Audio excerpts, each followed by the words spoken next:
Hello, Dr. Jeffrey. It's so nice to have you on the show today. How are you doing? I'm doing great. I'm so happy to be on with you, and thanks for giving me the opportunity to share some thoughts with your Beautiful, audience today. beautiful. And thank you so, so very much for being here.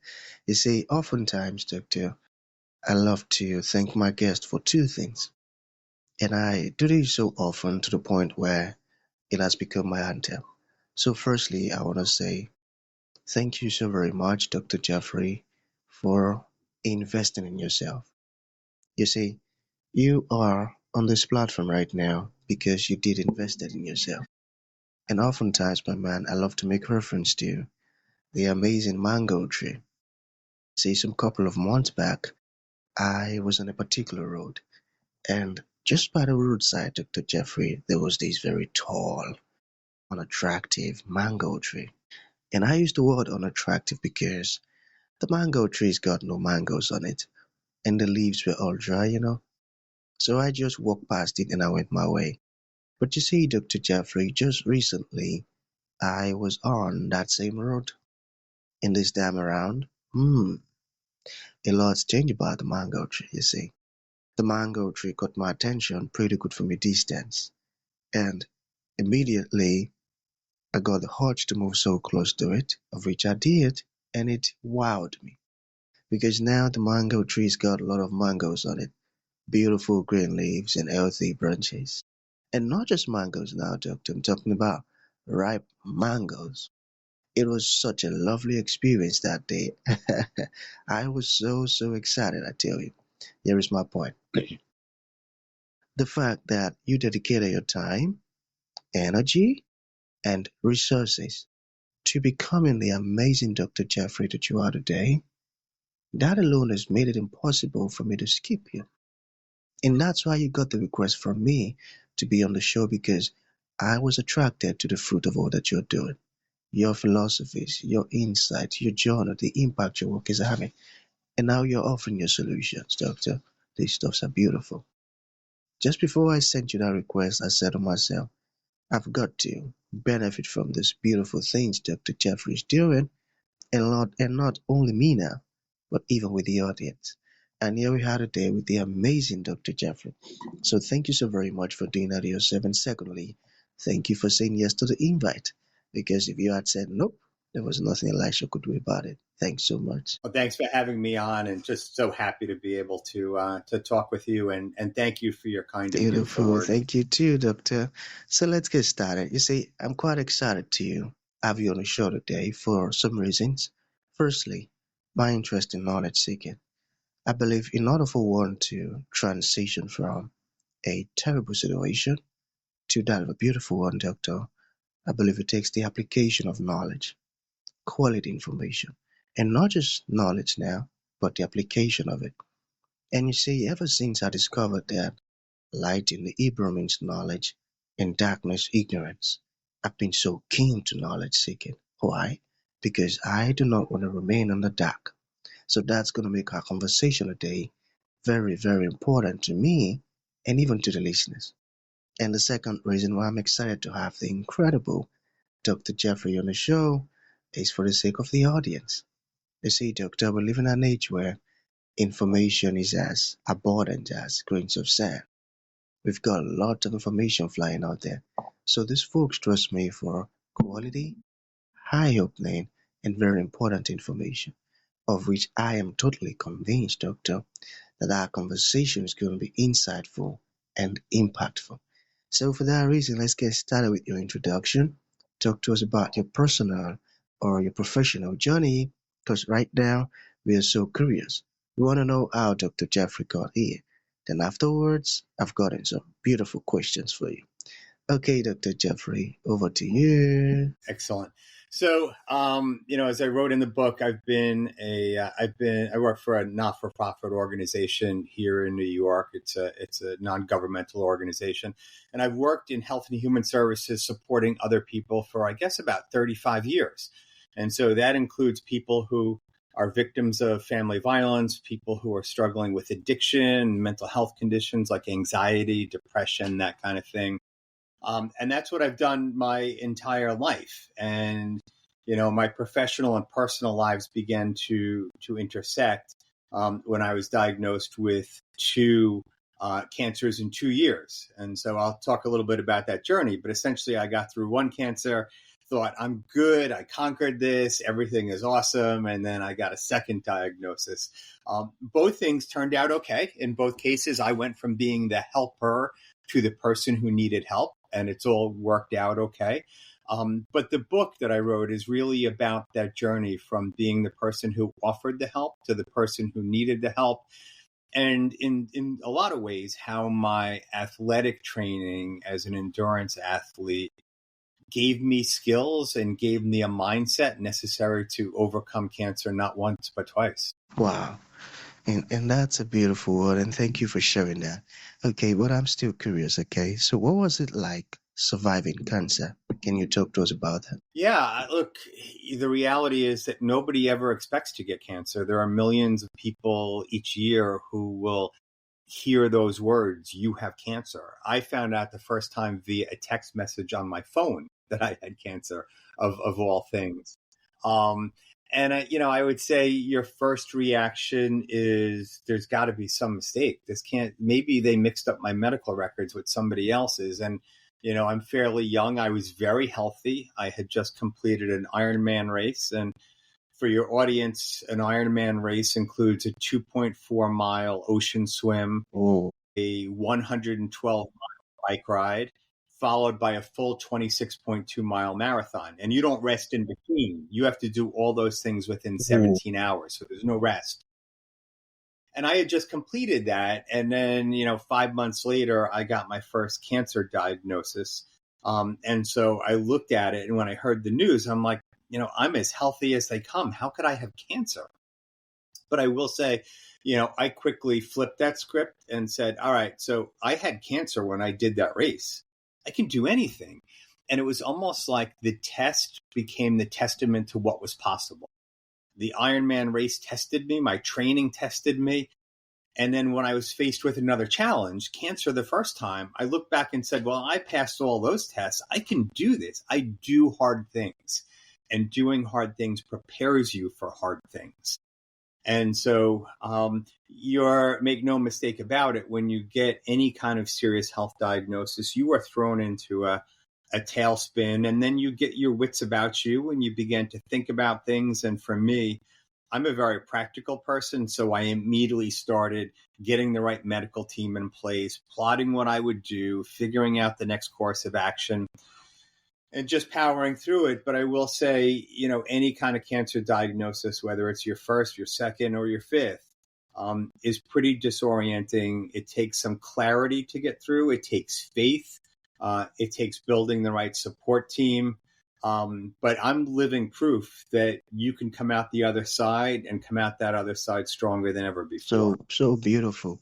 You said something so powerful. You said the test became the testament of what is possible. That's Mm-hmm. profound. I Yeah. tell you, that's a great one, and I appreciate that. Okay, what about this one? So let's talk about mindset. All right. So why does mindset matter in sports, cancer, and life? So, being an endurance athlete and, these races, you don't just like do the race. There's a lot of training that goes into doing the race. And so, for example, I have a long race coming up in the next couple of weeks. And this weekend, I will do a 50-mile bike ride to prepare for that race. During that 50-mile bike ride, there will be points in time, especially with about mile 25, 30, 35, where you're not close enough to the finish.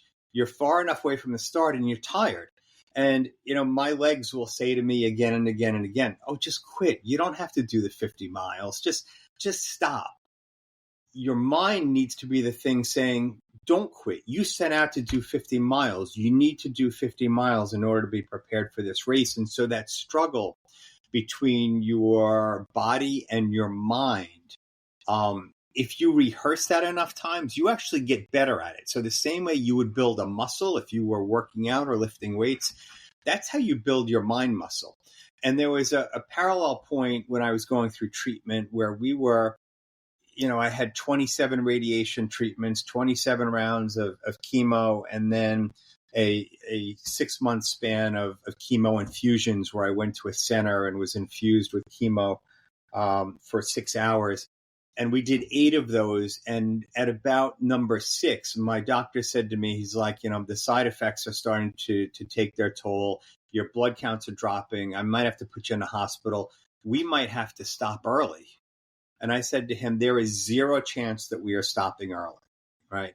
You told me at the outset that 8 treatments would provide my best opportunity for a cure and for my overall well-being and health.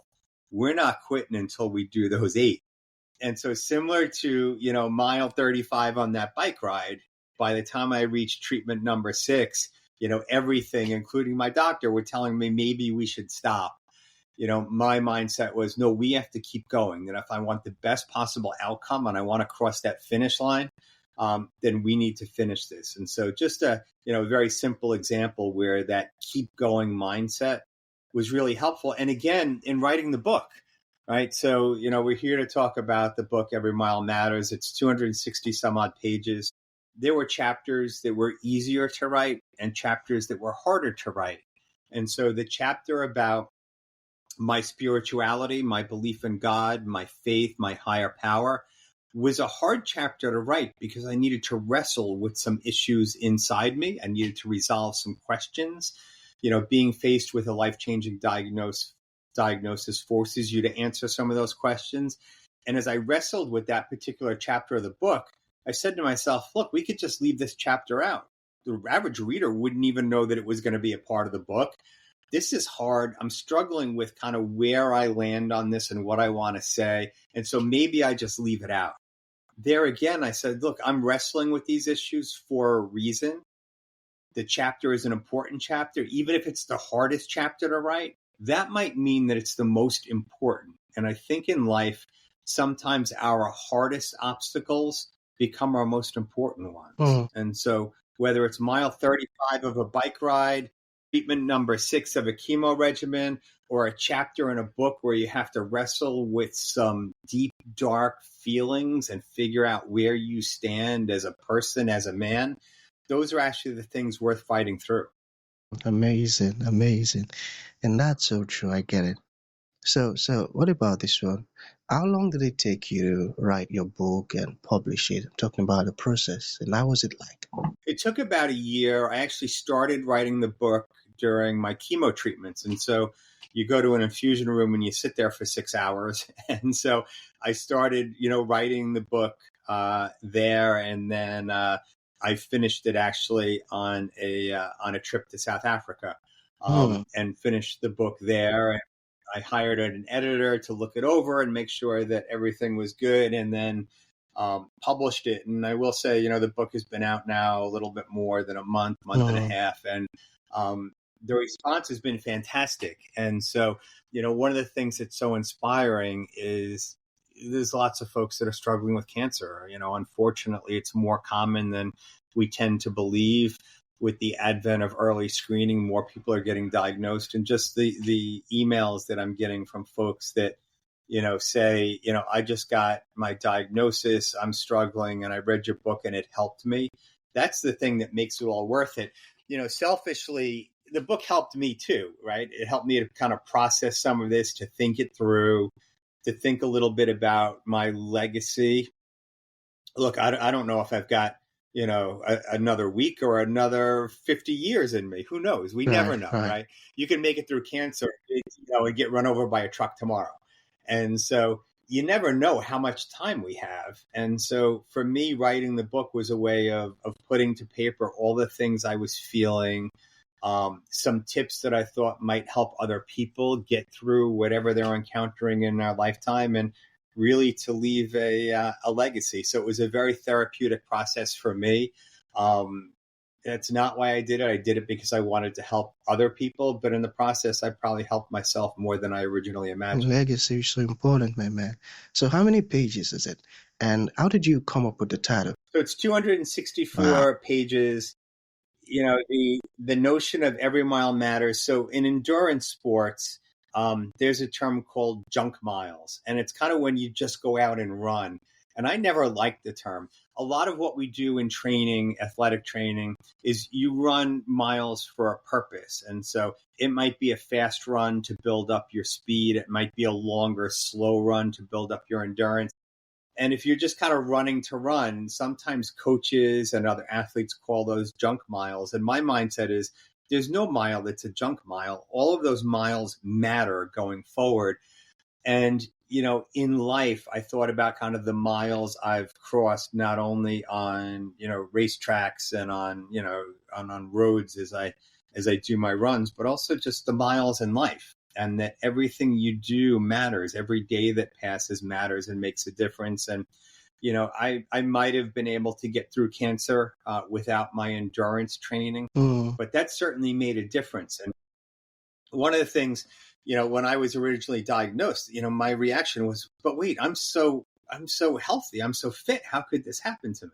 Well, health and fitness are two very different things. You could be very fit and still get a disease like cancer. But going into it, my doctor said, we're going to give you as much chemotherapy as a person can stand. And the reason we're able to do that is because you're going into this in good shape. And so if you take care of your physical health and your emotional health, that's almost money in the bank anytime you face, whether it's a diagnosis or some kind of other change in your life, the loss of a loved one, the loss of a job, that emotional and physical fitness really gears you up for the next challenge. And so I encourage people, whether or not you're facing a challenge, to pay attention to that, to think about that. How are you caring for yourself? How are you building your strength? How are you building your endurance? Again, not only physically, but mentally and emotionally as well. Very, very important. And I got that. So finally, what do you wish readers take away from your beautiful book?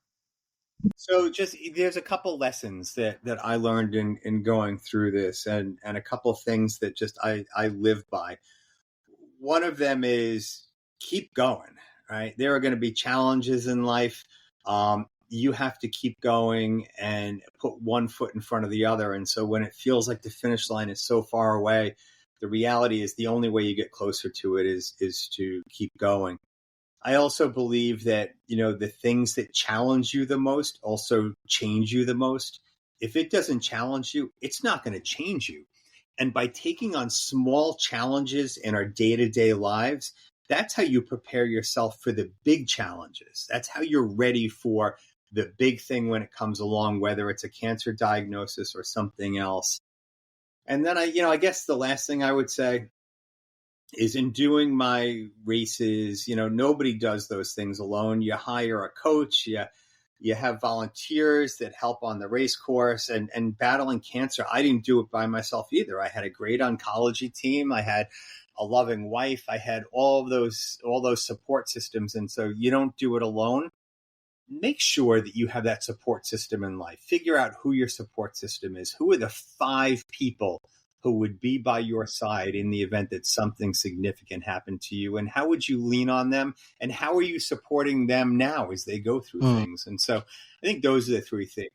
Keep going, understand that challenges can change you for the better, and make sure you've got a great support team around you, people who you support and you learn from, and people who could be there for you when those challenges come up. I got that.